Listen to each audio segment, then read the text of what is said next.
මේ තියෙන්නේ 2021 අවුරුද්දේ ඒ අවුරුද්දේ ලංකාවේ පුතාලා දකින විශාලතම හැම්බිල මෙතන 180 ගාණක් තියෙන AB මේ කරෙන්න කිට්ටුවටවත් වෙන ලංකාවේ කිසිම මීඩියා පන්තියකට ආවේ නැහැ. මේක සියල්ල නම ඉන්ඩෙක්ස් නම්බර් එක තියෙනවා. මෙතනින් ළමයින්ට මම පෙන්නලා තියෙන්නේ ඒක මේ අතට.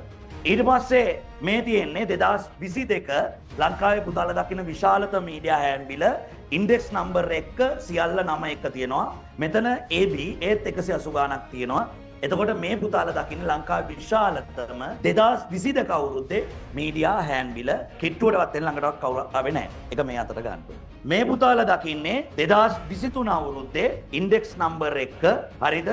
ලංකාවේ පුතාලා දකින්න විශාලතම මීඩියා AB හෑන්ඩ්බිල මෙතන AB 200 ගාණක් තියෙනවා.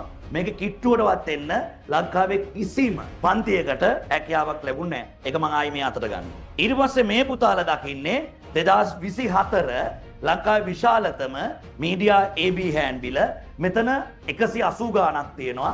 මේකට කිට්ටු වෙන්න ලංකාවේ කිසිම මීඩියා පන්තියකට ළඟටවත් කිට්ටු වෙන්න බෑ. මේ සියල්ල මම අර ඇඩ් කරනව නේද AB 734ක් කියලා. මේ මගේ අත් දෙකේ නේ තියෙන කකුලට ආවේ නෑ තාම. මේ මගේ අත් දෙකේ තියෙන්නේ ඒ සමස්ත AB 734. මෙහෙම පන්තියක් තියෙනවා නම් උදාලා වෙන ඕන පන්තියක් තෝරගන්න මට ප්‍රශ්නයක් නැහැ. හැබැයි ඉන්ඩෙක්ස් නම්බර් 9 අවුරුද්ද එක්ක 100%ක් තහවුරු වෙන්න ඕනද නැද්ද? 100%ක් තහවුරු වෙන්න ඕන. මේ අතේ 21, 22, 23, 24. මේ තියෙන්නේ 734ක් ආසන්න අවුරුදු 4 විතරක්.